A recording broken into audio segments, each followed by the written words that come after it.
Yes, it's a good day for shining your shoes, and it's a good day for losing the blues. Everything to gain and nothing to lose, 'cause it's a good day from morning till night. That was Miss Peggy Lee and her aptly titled song, Good Day. How many of you have ever experienced a day so heartbreakingly unbearable that you simply wait for the ground to swallow you whole? You leave the situation, get into your car, ready to call it a day, and get home as soon as possible. Before even starting the car, you cue up your digital music, and from the moment the music enters your car, it's as if a wave of serenity envelops you. With a deep exhale and a release of tension from your shoulders, that cocoon of embarrassment shatters on the wings of your favorite song.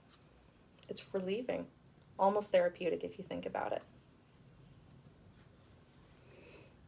Music therapy is a health science vocation that combines the clinical aspect of incorporating medical professionals and musical involvement to providing healing to patients on a case-by-case basis. Music therapy has been known to be a healing agent to multiple attributes, including social, physical, emotional, as well as cognitive issues in patients of all ages. Over the course of several studies, there has been proof of memory improvement in patients suffering loss due to age or severe trauma with the aid of music and its cerebral healing power. While some may see the arts as something purely recreational, I dare them to look at their morning routine and day-to-day activities. Is music their wake-up call? Is it something that they use to relax on their break? The power of music is a sincerely underestimated one. Daily practices of listening to music can add a variety of healing properties to a person's everyday life. In the Journal of Behavioral and Brain Science in 2020, Shiki Zhang states that the relationship between memory differences and music training did in fact show a strong, direct, and positive relationship between the mean response and academic performances between the participants in the study's analysis. This study was provided to a group of high school students prior to taking a color memory test. The Sixth Tone website goes on to say that music has the power to affect people in a physiological way. With the ability to reduce anxiety, taking the time to listen to music can equip us with specific mental defense mechanisms, putting seemingly otherwise mental inhibitors at bay. This address to overall stress is not only limited to ongoing scholastic pressure students face, but goes on to mention the layer of anxiety added within the COVID-19 pandemic that has caused a worldwide shift for professors and students of all ages. The products of music therapy's healing abilities have helped students throughout the world, whether it be by concentration or relaxation. That being said, it would be cruel to limit this opportunity to one group of people alone. There are several instances where adults in many age groups can take these benefits to new heights. Adults exposed to the power of music can reap benefits in ways of memory, social adaptivity, and overall physical health.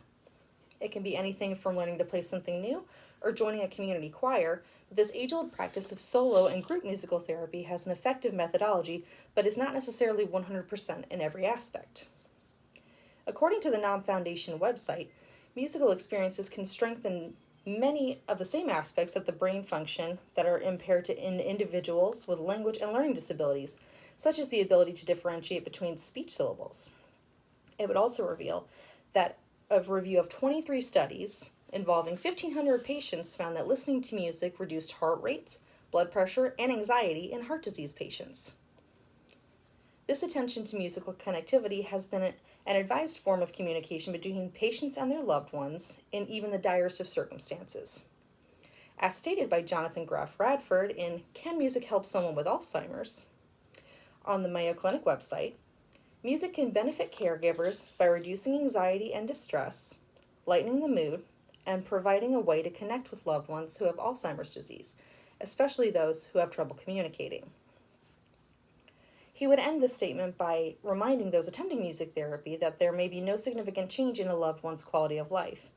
Then again, I suppose that's up to the individual. Between the testimonials of patients and anxious students alike, music holds such a power to this day that is not fully understood, but the acknowledgement of its hidden abilities is present nonetheless. Even when all seems lost, the dormant memories of days past and the desire to be better than one's past self would have yet to be awakened with just the push of a button. While there are more positive than negative, there is no clear decisive factor on the effectiveness of music therapy, rather that is an individual practice that affects each patient in a different way. Is music therapy a practice that could prove more than just a therapeutic outlet? Or is it simply something that in times of trouble, daily stress, mental anguish, etc., we should seek it out as an alternative method to stimulate a positive response, regularly or in our everyday lives? When I was 12 years old, my great-grandmother was suffering from Alzheimer's, and her rate of forgetfulness had become frighteningly rapid, and even at such a young age, it hurt my heart to watch my grandfather lose the love of his life. Whenever I would visit, I would bring my portable boombox with me because she would always enjoy listening to music while we would relearn how to play bridge with me. One day, I played a recording of Tea for Two by Ella Fitzgerald and Count Basie. Without any hesitation, she looked up from the cards and said, "Monica, Harry, my great-grandfather, and I danced to this song when we got married, and it was such a pretty day." It may not have been the original version, but from that moment on, I made sure to play that song every time I saw her, and each time she would tell me the same story before dancing with my grandfather in the living room. That one moment, though brief, brought a little light into our lives and our final days with her, and we owe it all to music.